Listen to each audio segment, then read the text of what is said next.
Gravando?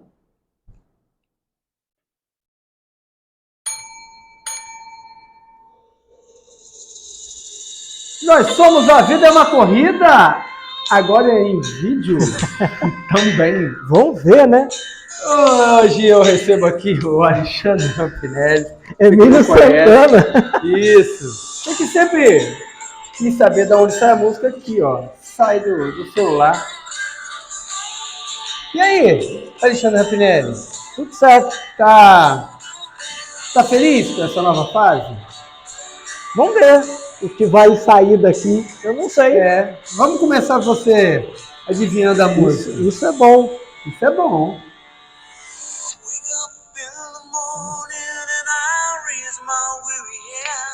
Quem é que canta isso? Quem canta isso? Quer lembrar primeiro do filme?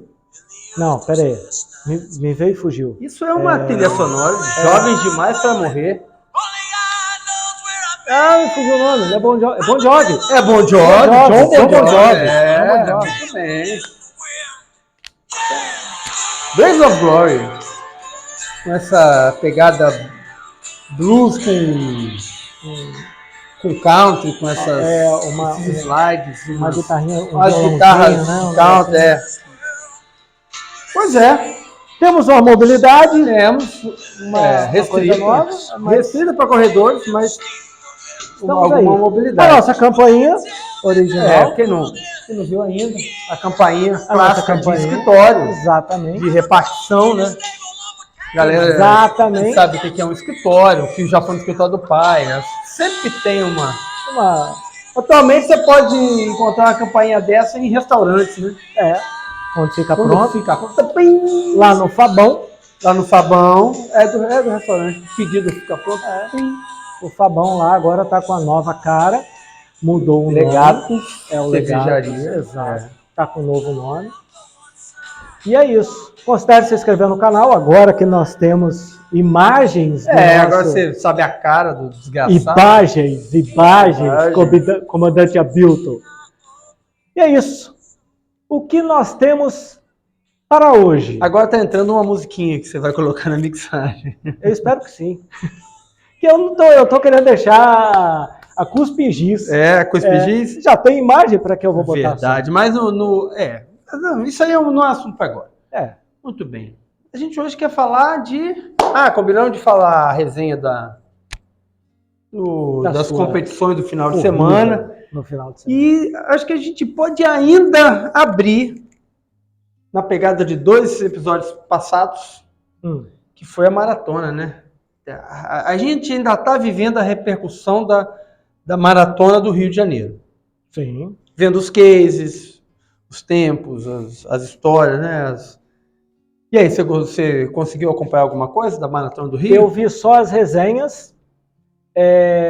Domingo eu vi a partir dos 59 minutos até o final. Na ESPN? Na Fox. Tá. Só que estava sem áudio, que eu estava no restaurante, eu só vi as imagens. Sim. Mas, assim, poxa, eu acho, tá? Pela transmissão não mostrava as placas de quanto que faltava para chegar. E nem tinha na tela? Não tinha. Pelo menos não dava para ver. Uhum. Mas eu sei, assim, que faltando, vamos lá, uns 10 minutos para o final, houve o segundo colocado, ele deu a sobrada. Não foi o segundo colocado. Não foi o primeiro colocado. Claro, né, cara? O foco não é no cara que sobe. Ele deu o foco é no cara que aperta. Uma forçadinha ali, e aí o segundo deu uma... A gente teve um brasileiro em 4º lugar. Ele ficou em 4º? Achei que tivesse ficado 3º. Ficou em 4º lugar. Cara, foi uma grande festa. A grande característica da Maratona do Rio ainda não são os grandes resultados, mas sim a grande festa que é correr no Rio de Janeiro. Né? Eu imagino que sim. Ali estão os melhores. Quase todos os melhores estão ali. Melhores de quê? Em qual sentido? Não, assim, os tops do mundo estão ali. Não. Não? A Maratona do Rio não é uma maratona que atrai os grandes... Por isso que eu falei que não tem grandes resultados de tempo. É uma maratona importante no Brasil, mas ela não é uma das maratonas competíveis pelo calor, pela temperatura, né? O calor, pela umidade, pela característica do percurso, muita curva. Eu vi até pelo tempo, deu 2h11, né? O vencedor ficou com 2h11. Não vou... Ficou 2h11, o segundo ficou 2h12, alguma coisa. Se o vencedor 2h11, eu vi que já é bem... Que já estava bem fora, que eu imaginei assim, vai ficar próximo de 2 horas, quer ver? Mas aí quando foi hoje esticando, em dia, eu falei, uai. As majors estão dando aí 2h06, 2h05, 2h... Né? Ali é o embolo do primeiro, 2h06, 2h08, os 5 primeiros ali, 4 primeiros, né? Você vê que 2h11 já é um bem, 2h11, 2h13 já é bem esticado. Bem esticado. Então não é uma maratona que seja onde venham os atletas mais competitivos. Mas é uma boa maratona. Sempre é uma boa maratona. Nossa, né? O Amanhecer no Rio de Janeiro, maneiraço, maneiraço. E sempre deixa sequelas de correr uma maratona, então é um pacote completo. Tem uma característica muito interessante nessa maratona do Rio de Janeiro, que são os desafios, né?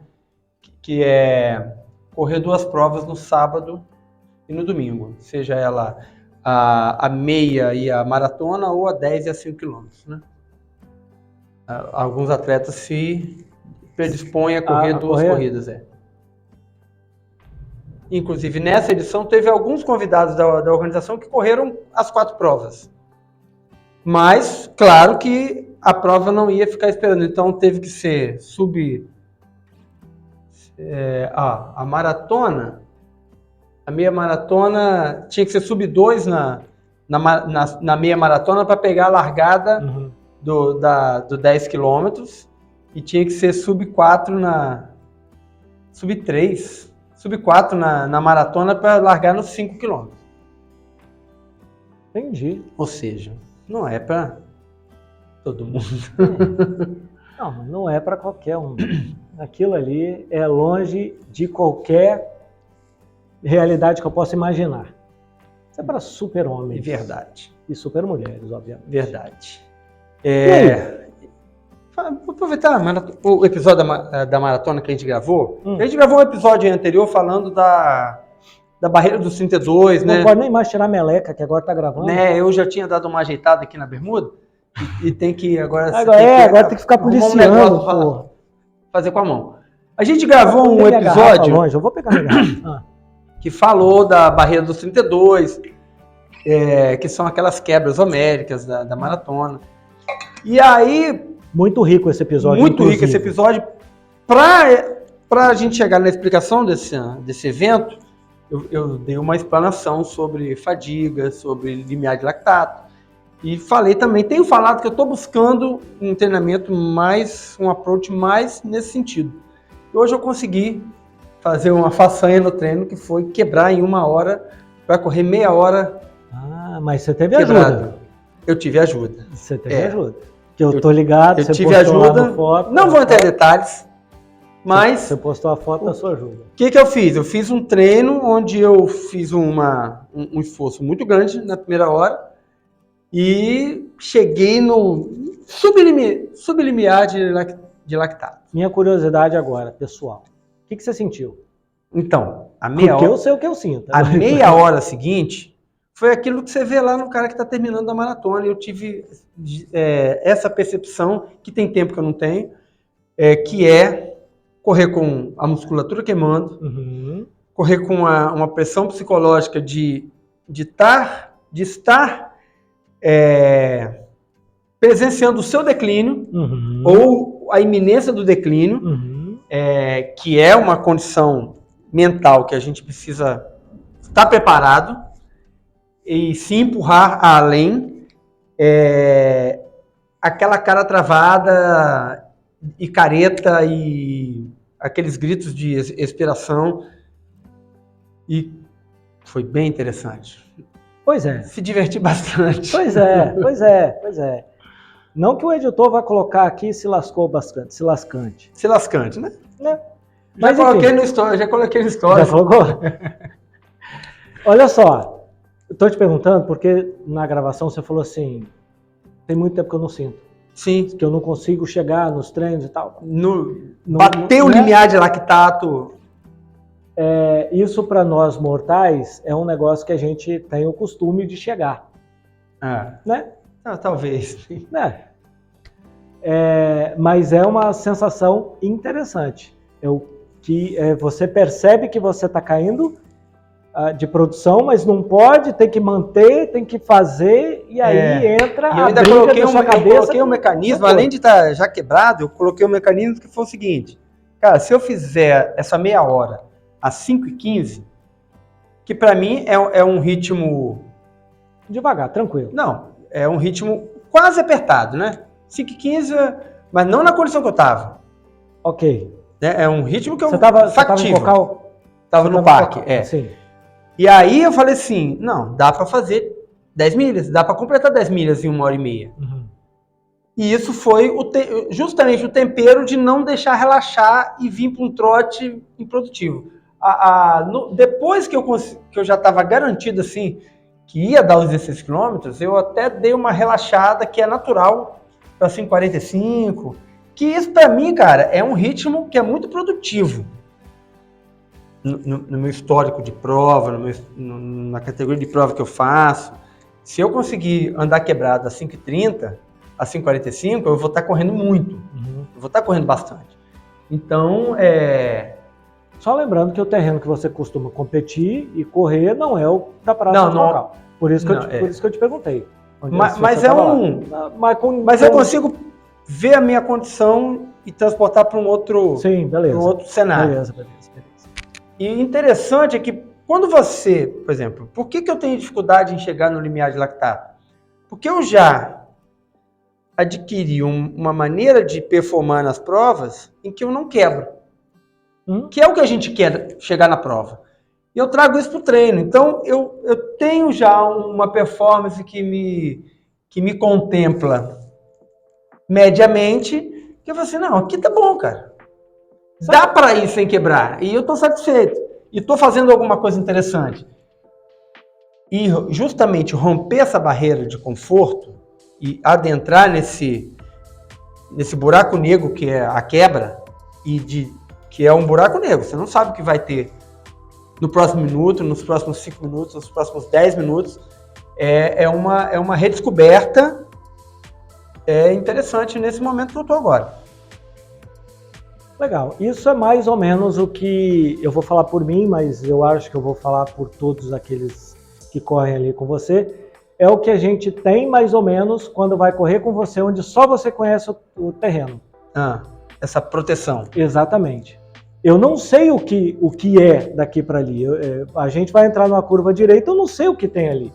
Vai começar a subir, eu não sei quanto tempo, não sei qual a inclinação, não sei. Então foi justamente o que eu encontrei lá na minha prova. Então, é isso que eu estou falando, é o nosso cotidiano. A gente já tem isso com a gente. Então já vamos dar a mixada. Então, foi o que eu encontrei lá em Paraty-Mirim, na prova do Campeonato Fluminense de Corridas de Montanha, que eu participei no domingo, que foi... Achei que a camisa fosse de lá, mas... essa camisa... eu falo daqui a pouco. Tá, beleza. Então, foi um percurso... Apesar de ser um lugar que eu conheço, o lugar não conhecia as trilhas, não conhecia conhecia os últimos 5 quilômetros do percurso eu conhecia. Você fez o de? 19 quilômetros. Tá. Então, os últimos 5 quilômetros eu conhecia, tá certo? Então, ali eu sabia onde eu estava pisando. O restante eu não sabia. E essa é justamente a sensação de você performar diante do desconhecido. E na prova... Já vou adiantando, né? O que acontece? Eu estava muito bem e fiz uma projeção sem saber o que tinha pela frente. E aí você entra naquilo que eu te falei. Você faz uma projeção e aí você tem que encarar uma divergência entre a sua expectativa e a realidade. E o que está acontecendo. Isso. E isso é um desafio muito grande que é claro que vai acontecer quando você não está num lugar que você domina. Que vai ser a maioria das vezes... Toda vez que você vai na prova nova, toda vez que você faz um percurso diferente, a não ser que você todo ano vá no mesmo percurso da mesma prova, né? E aí você tem total domínio daquilo. Domínio, você pode se arriscar com mais. Você sabe onde aperta, onde não vai apertar. Pode se arriscar mais.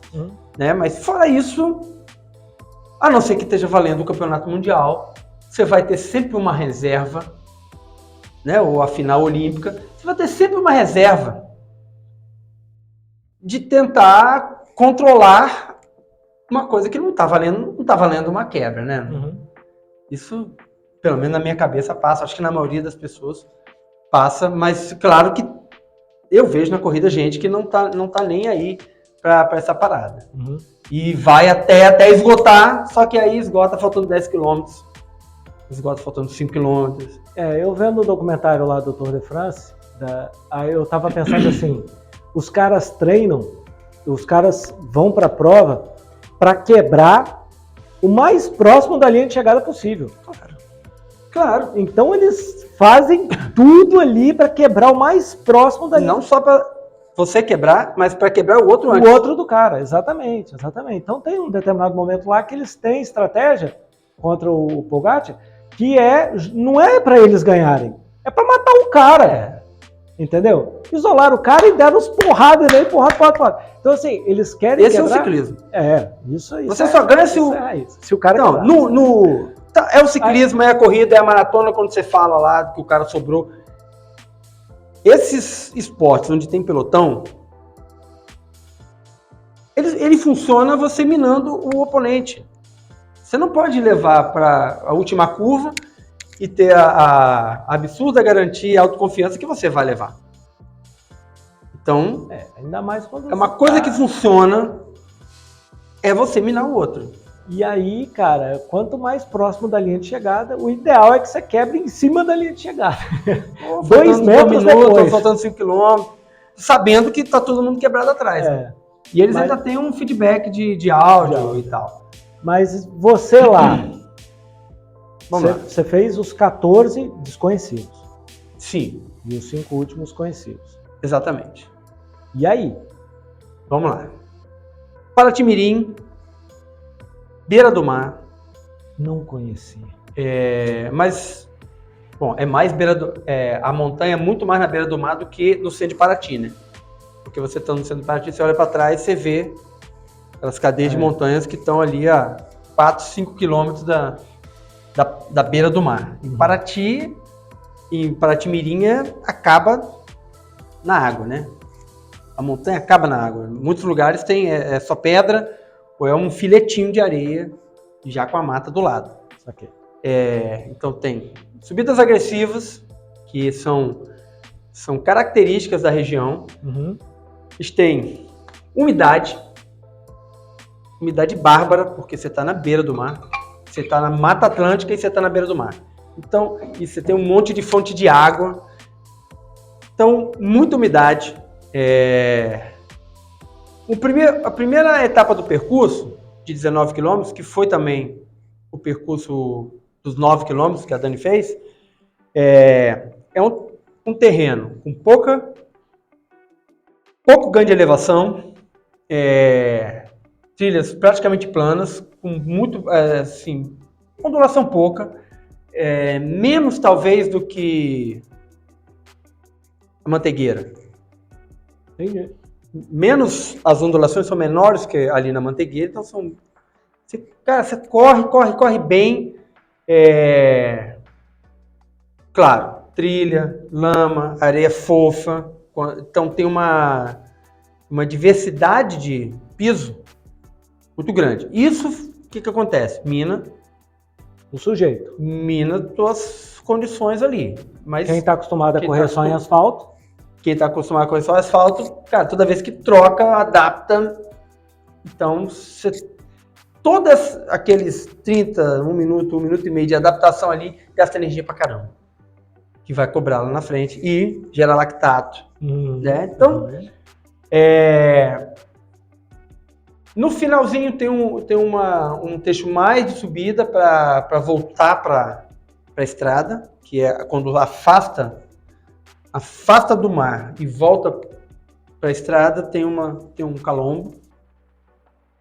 Quando chegou na estrada, o percurso de 9 km volta pela estrada de terra, então aí tem 4 km de estrada de terra, só lidar com a imperfeição do terreno ali, mas já está encaminhada a chegada. E eu peguei uma estrada de asfalto para a direita, voltando na direção da BR-101. Subi uma serrinha que passa na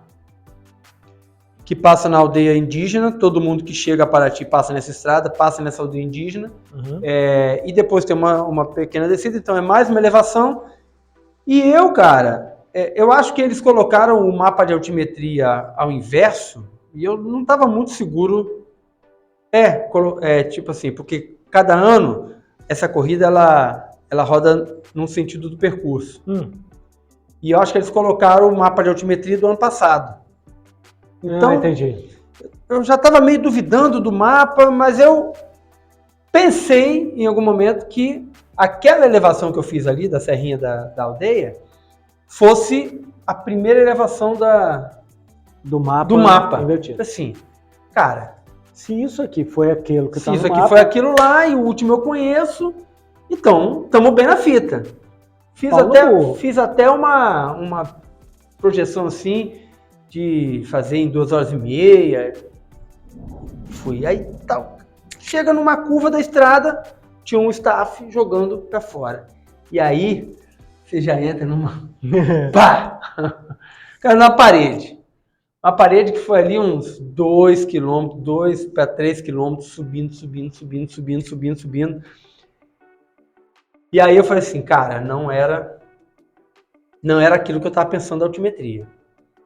Mas, vambora. E eu na largada, eu tava vendo o bloquinho da largada, fiquei num segundo bloquinho e falei assim, ó, não adianta ir, só que a largada tava todos os percursos juntos.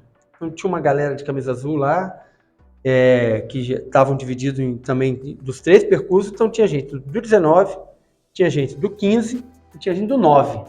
E eu estava correndo ali no meio de um monte de gente do 9, que são corredores de asfalto, sentando a bolacha e tal, e a cada dificuldade eu passava um monte, porque eles vão ficando e tal. Mas eu estava bem, eu falei assim, eu tô mediamente bem colocado, porque eu, digamos assim, tô entre os 25 primeiros da corrida toda. Uhum. E fui animado. Pá. Comecei a subir e isso e subia e eu olhava para trás no asfalto, né? Cara, não tinha ninguém. Bora. Você viu alguém na frente também? Quando eu comecei a subir essa serra, tinha 2 caras na frente. E aí eu fui, mas só que eram caras do 15 km. Tá. Então eu falei assim, esses caras não tem nada a ver com eles. Deixa aí. Então fui no meu ritmo, um ritmo que eu considerei assim, bom, e fui mandando bala. Quando começou essa subidona, eu já não via ninguém, nem na frente nem atrás. Fui. Aí começou a descer. No que começou a descer, eu comecei a ouvir barulho atrás. Mas a descida era muito pedregosa, assim, não vou arriscar nada aqui. Requer cuidado, não dá para largar ali de qualquer jeito. E eu pensei assim, a essa altura, um cara do 15 km me pegar, tudo bem. Não deve ser. Porque o 15 km estava a 5 km, estava com 4 km de folga na minha frente, entendeu? Tá. Então, eu não estava correndo, não estaria correndo com caras que estavam mais ou menos no meu nível. Os caras do meu nível já estavam na frente. Então, eu falei assim, cara, não deve ser ninguém do 15, deve ser alguém do 19. E vim descendo. Quando o cara chegou bufando atrás, eu falei assim, deixa eu passar. Tá com mais energia. E na descida não é minha melhor. Desceu na frente, eu ainda tentei dar uma acompanhada para ver qual ia ser a pegada, mas ele estava muito animado para mim. 19 ele? 19. 19. Falei assim, deixa aí. Não vai, eu tô entendendo qual é a parada. Cara, e fui. Quando acabou a descida, a gente passa numa comunidade que fica no final do Saco do Mamanguá. Pra você entender a região ali, É um terreno montanhoso que é cheio de reentrâncias, como se fosse velocidade do estômago. Tá. Cada entrância dessa chama saco. É um saco de água. Você olha o mapa assim, você vê os saquinhos assim. Quando chegou no fundo do saco do Mamanguá, a gente pega para a esquerda, passa numa comunidadezinha. Eu já sabia que tinha essa comunidade. Já treinamos por ali, por isso que eu falei que eu conheço os últimos 5 quilômetros. Eu sabia porque eu já tinha conversado com um cara que uma vez a gente estava treinando, ele estava tirando bambu para a festa junina da escola, da comunidade, fica no fundo do saco do Mamanguá. Conversei com o cara, ele falou, lá tem um caminho que sai de volta na estrada. Eu falei, já tinha falado com o Adriano, a gente tem que ir nesse termo, mas não encaixou.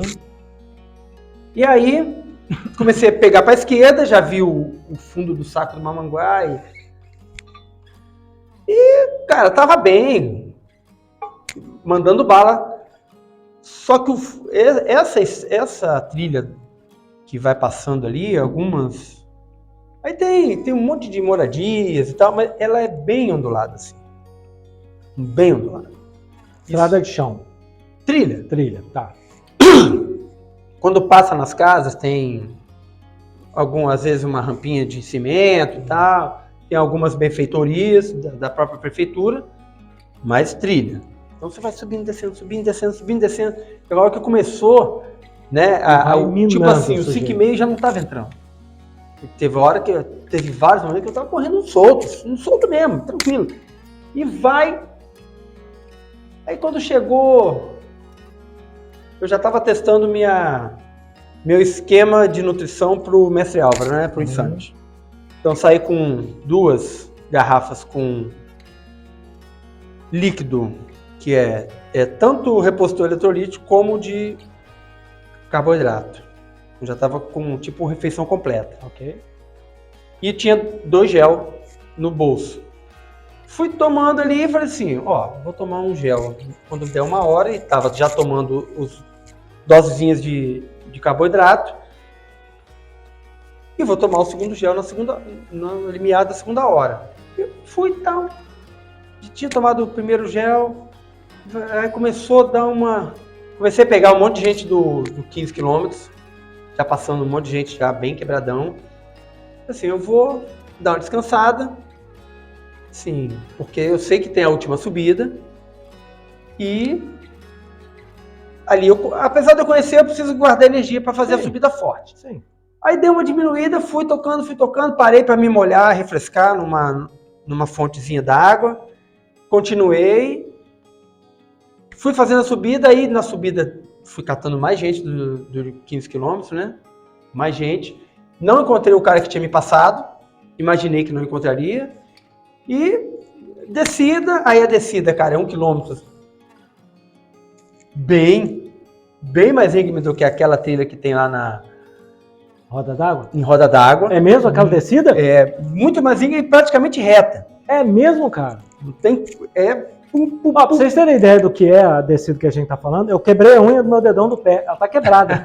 Na descida, porque ela tem uns momentos lá que é divertido, bem íngreme, mas lá cara, é direto, praticamente 1 quilômetro e pouco que despenca. Cara, isso cansa demais. Você já despenca, você despenca 10 metros do mar, então é muito íngreme.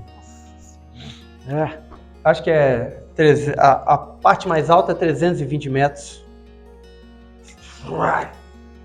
Descer em 1 quilômetro é bastante coisa. 300 metros em 1 quilômetro. Cara, caí no final da trilha. No finalzinho, pisei numa pedra que tive que dar um controle, quis dar uma câmera na minha posterior, mas já passei, já saí correndo, e aí foi a chegada. Tem um vídeo até no Instagram. Chegada e 2,14. 2,14 não, desculpa. 2,44. 2,44 foi bem bom. Aí fechei em 8º lugar, geral. E na sua categoria? 2º lugar na categoria. Então quem te passou foi o primeiro? Não, o que me passou é da categoria de 40 anos. Ah, de camisa azul, que você achou? Não. Era um cara da categoria de 40 anos. Achei que fosse de outra cara. Categoria. O cara que ficou em primeiro na minha categoria, ele foi o 4º geral. categoria de 50 a 54. Acho que é 49, 50 a 54. Ou uma coisa dessa. 50 a 55, uma coisa. Porra! Parabéns. E aí, cara, satisfeito que o treino tá dando certo, né? Tá andando comigo, né? Vai na minha que é sucesso, cara. Lembra que na WTR eu fiz 11 quilômetros, 10 alguma coisa, e eu fiquei eu fiz forte e tal, mas fiquei na imaginação assim, como seria a segunda hora? Acho que nessa corrida aí, eu tive 2 horas de excelente rendimento. A terceira hora, esses últimos 45 minutos, já foi, sim, mais sofrido. Uhum. Engraçado que eu sofro menos na subida íngreme do que no ondulado. Mesmo nos últimos 45 minutos, na subida íngreme eu sofro menos do que se fosse o trotinho nas partes menos inclinadas. Já está assim, mais adaptado, melhor adaptado a essa questão da subida forte, né? Porra, parabéns, cara. Segundo colocado, pódio, teve um caixote lá para você. Não, parabéns mesmo foi para Dani, que ela foi 4ª no geral, 1ª na categoria. Porra, Dani. Sabia, não? E, pra ela, cara, corri em Paraty, que ela gosta pra caramba de lá, foi um parabéns, Dani. Prêmiozão. Prêmiozão. Que coisa massa. Foi bom. E ela se divertiu horrores. Se divertiu horrores. Porra. Depois comi um pastel desse tamanho. Prova bem organizada. Você viu o pastel? Não vi. No Instagram? Depois você olha lá. Prova! Vamos lá. Existem vários tipos de prova. A prova lá do Corridas de Montanha, uma prova feijão com arroz, feijão um pouco refogado, sabe? Muito simples. Eu não vi, nem fiquei sabendo, intercorrência. E, tipo, gente se perder, gente passar mal, né? Gente passar mal, eu nem levo muito em consideração, porque vai muito do indivíduo. Mas quando passa mal, a organização precisa resolver. Ah, não, sim.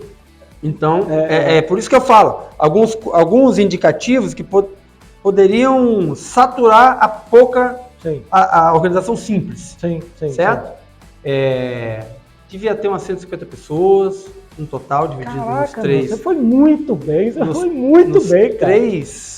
8º geral. Coisa lá. Cara, boa prova. Foi uma prova que você não estava no seu calendário, assim, que você... A outra coisa que eu queria falar, cara, que ela entrou como uma prova treino. E eu queria falar essa coisa da prova que entra como prova treino. Sem muito compromisso. Então, ela não é uma prova não deveria ser uma prova sem compromisso. É justamente a oportunidade que você tem de fazer um treino muito forte, cara, que dificilmente você consegue botar aquela energia num treino. Aquele contexto, da prova, do tempo, da concorrência. De alguém querendo te passar. Que é muito mais forte. Você vai mais forte. Entendeu? Legal. Então, eu, durante a prova, eu falo assim, cara, esse é um treino pro TMB, que eu vou correr aqui. E me testando e me projetando em outras trilhas. Vendo o que tá bom, o que precisa forçar um pouquinho mais. Porra, foi uma puta oportunidade de treinar forte, porque pra mim não tava valendo, não vou participar do campeonato, que é uma prova de campeonato, mas eu fiquei muito satisfeito com poder fazer um treino dessa intensidade, entendeu? Com uma organização dessa, com quando a gente clima fala bacana, porque prova é bom. Quando a gente fala em organização de calendário, e a gente tem um podcast falando e a gente organiza provas intermediárias aos nossos objetivos principais, não é que elas vão ser, você vai cagar para aquela prova, vai fazer qualquer coisa. Não, cara, você vai dar tudo, mas sabendo que o seu objetivo primordial não é aquela prova. É assim, O que você quer dizer com isso? Numa descida, por exemplo, você vai dar uma preservada. Em contrapartida, você vai terminar a prova pensando assim, isso aqui eu posso melhorar, isso aqui eu tenho que treinar, isso aqui eu tô bom, isso aqui foi legal. É para isso uma prova desse tipo. Isso. E a prova rainha lá, digamos assim, a prova que você quer o ano inteiro, essa prova você se larga. Então eu vou acumulando competências para chegar lá na prova-alvo, eu poder fazer o meu melhor. E uma coisa que é legal você participar de provas assim, é que sempre, eu vou falar por mim, eu sempre nas provas fico nervoso. Uhum. Não dá um nervosismo, o clima é muito bom. Sim. Cara, prova é muito legal, Não, competição é muito legal. Então aquele nervosismo, você tem uma... Não que você se acostuma, mas você sabe como lidar com aquele nervosismo. Né? Que tem gente que chega a largar mal, a se sentir mal, a ter crise de ansiedade, assim, porra, piriri gangô. E, pô, você vai fazendo isso, você vai calejando. Então você chega na prova... Você vai desenvolvendo mecanismos de lidar com aquelas ansiedades pré-prova. Exatamente. Então isso vai te calejando, cara. Você nunca vai chegar lá absolutamente tranquilo, de boaça, vou largar de boa. Não, vai ter um friozinho na barriga, vai ter... mas muito controlado, você sabendo como lidar com isso. Cara, é massa isso. Eu sempre falo para os meus alunos colocarem provas intermediárias, provas curtas, provas parecidas. Mas, cara, se a gente pudesse fazer uma corrida por mês, estaria excelente, porque você vai testando, você vai... Outra coisa, você avaliando. Eu avaliei nessa prova meus protocolos de treino. Uhum. O que eu estou acertando, o que eu vou precisar mexer no funcional, né? Então é uma construção muito interessante de um processo que é muito grande e muito amplo, que é o processo de treino. E outra coisa é que você consegue se balizar, né?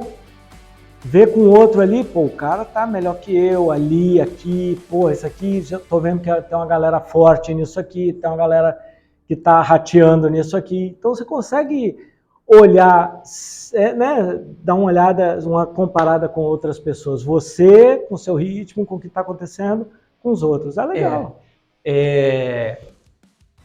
Uma outra coisa que foi legal foi eu andar, tipo, com o pessoal mais rápido. Né? A primeira parte da corrida, eu tava ali com uma galera muito rápida das outras distâncias. E, cara, fluindo bem, e fluindo bem na primeira parte e tendo condição de ainda me alongar na corrida. Então, isso aí vai ser importante. Por exemplo, lá na corrida do TMB, a gente tem aí uns 5, 6 quilômetros de plano até chegar na primeira subida. Então, é ali uma oportunidade que eu vou ter de me colocar bem na corrida, chegar... E ainda conseguir fazer o restante. Chegar na trilha sem muito... 6 km, chegar na trilha sem muito embolo. E, claro, tem que cumprir o restante. Mas se você já chega, por exemplo, no primeiro trecho difícil, morto, bem posicionado, vamos falar assim, bem posicionado na colocação da corrida, você pode ter uma perspectiva melhor, né, da colocação final, do tempo. Porque hoje, você pensar em ultramaratona, você tem que fazer gestão do seu tempo.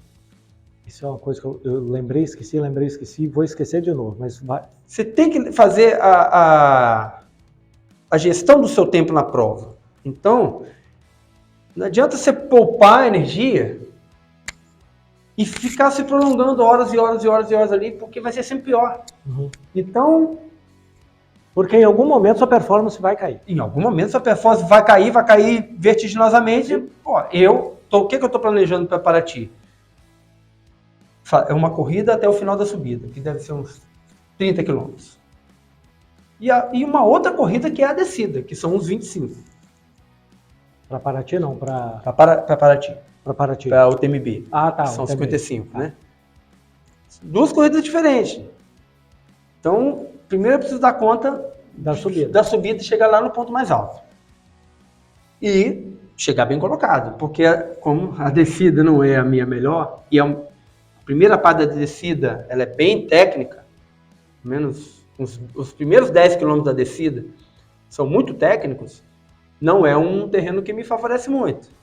Então, depois dali, se eu chegar inteiro, quando sair da trilha, você tem que ter uma gordura ali. Aí eu posso sapecar ainda, que ainda tem uma descida de uns 4 km, depois tem uma trilha que sobe e desce, depois são 3 km para chegar na... 4 km para chegar na arena. Então, salvar para poder nesses lugares correr, ainda ter... Quando que vai ser para corrida? 24 de setembro.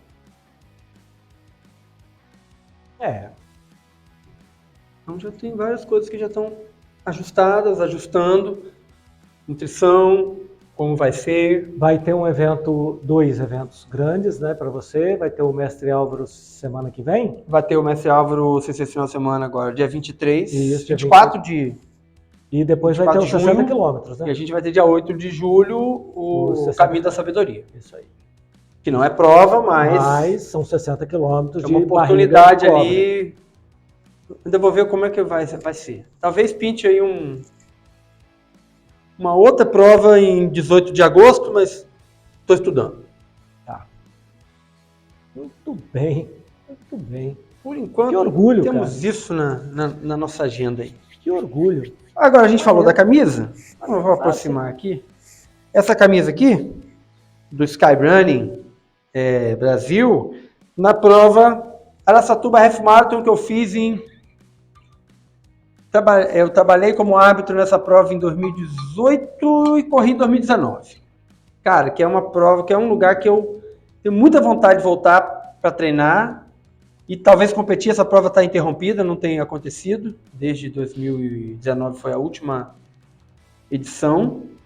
Mas o Morro do Araçatuba, lá no Serra Geral do Paraná, é muito maneiro. É tipo uma pirâmide assim, que você sobe por um lado e desce por outro. Bacana. Uma montanha legal que eu quero retornar lá. Muito bom. Maneiro. Um abraço ao Ricardo Tourinho, que é o organizador da prova. Está agora em off de organizações. Mas temos o sonho de que espero que retome. A prova boa dessa de fazer.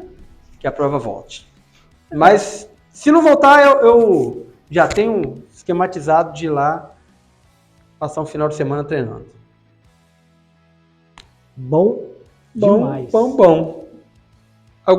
Temos alguma coisinha aí para fechar? Tirando aquelas baboseiras de comenta. Eu não vou falar não. Não vai falar nada? De manda e-mail. Quero falar, se quiser mandar e-mail, manda. Se quiser assinar o canal. Quero falar, @avidamacorrida.com.br. Se quiser se inscrever no canal, se inscreve. Se não quiser também, sei lá. Se você quiser o WhatsApp do Alexandre Rampinelli, você pede nos canais de comunicação aí. Ele gosta de WhatsApp. Né? Gosto não, cara. E, cara, comenta. Hoje, eu vou fazer até a indicação do podcast do Jorge Volpão, da Paty Fontana, que chama Cascalho, que é um podcast outdoor de quem corre, ele pedala gravel, corre montanha bem antes de mim. Acho que foi um dos primeiros corredores, assim, que migraram do asfalto à montanha. E ele tem uma formação que ele corria de rua mesmo, já muito novo. E porque o trail, ele começou muito com o pessoal da corrida de aventura. Foi fazer treinar o terrestre com corridas de trail que começaram a desenvolver aqui. E teve alguns corredores de rua que foram se aventurar. O Volpão é dessa geração aí, dos primeiros corredores de rua que foram lá no sul do Brasil, começaram a correr trail. Ele tem esse podcast, você acha aí tanto no YouTube quanto no Spotify, Cascalho Podcast.